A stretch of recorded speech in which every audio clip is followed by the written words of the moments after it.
ring kwento ng katatagan ng isang babae ang tampok natin ngayong episode.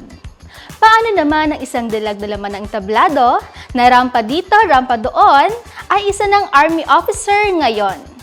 Taglay ang husay at disiplina sa buhay. Bibida at kakaway na ang kwento ng sundalong kontesera.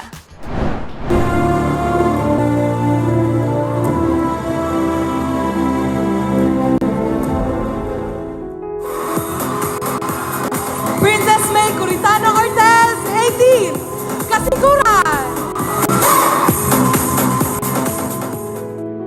Rampa dito, kaway doon. Half Filipina at half Egyptian na ganda ni Princess May Curitana. Siya lang naman ang binibining Kasiguran at binibining Aurora 2015 na kumatawan sa kanyang mahal na probinsya sa Miss Tourism 2013 at nakapasok sa top 13 mula sa kabuuang 65 kandidata.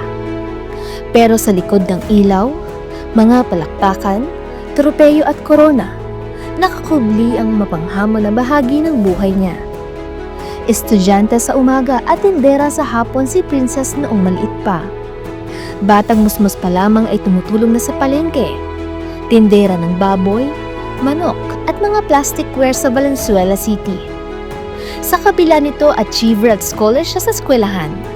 Nagtapos bilang valedictorian noong high school sa Mount Carmel College of Kasiguran at cum laude naman sa kursong BS Tourism Management sa World City Colleges sa Quezon City.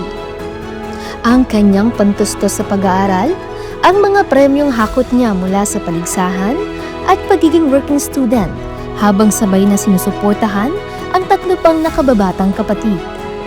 Dahil sa taglay na ganda, tunay na agaw pansin siya sa iba. Pero ang kagandahang ito pala ang magiging tampulan rin ng mga hindi kanais-nais na biro, kritisismo at pananamantala. Ang masakit pa nga, ang ilang itinuturing niyang kapamilya ang nakapagparamdam sa kanya na siya'y babae lang, babaeng kayang saktan. Pero ang babaeng ito ay may tapang, may pusong hindi aayaw sa laban ng buhay. Pinasok niya ang mundong malaking porsyento ay kalalakihan, ang hukbong katihan ng Pilipinas. Muling isinilang si Princess bilang si Second Lieutenant Princess May Curitana ng Officer Candidate Course Class 59-2023. Kung dati, nasanay siya sa paglagay ng kularete sa muka, magarbong gown at high heels.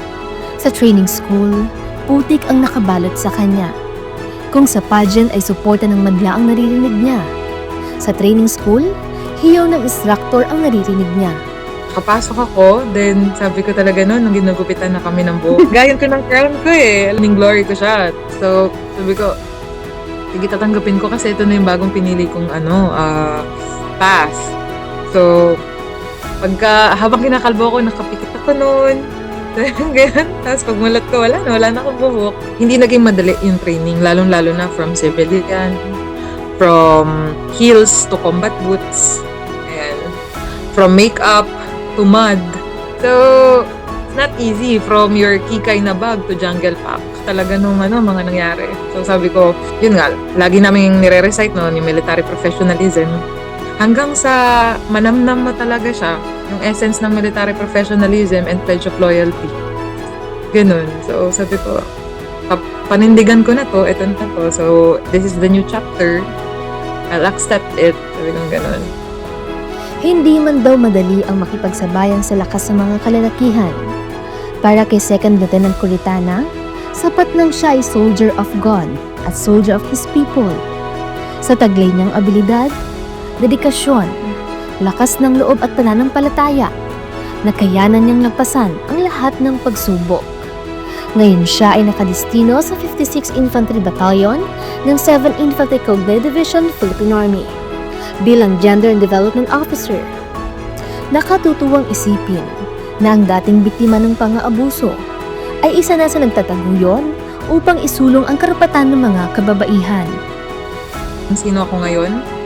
Kung gaano ko naging katatag na hinarap ko yung mga sinasabi sa akin before, and kung paano ko yung tinanggap sa sarili ko, and kung paano ko siya tinurn into a positive way.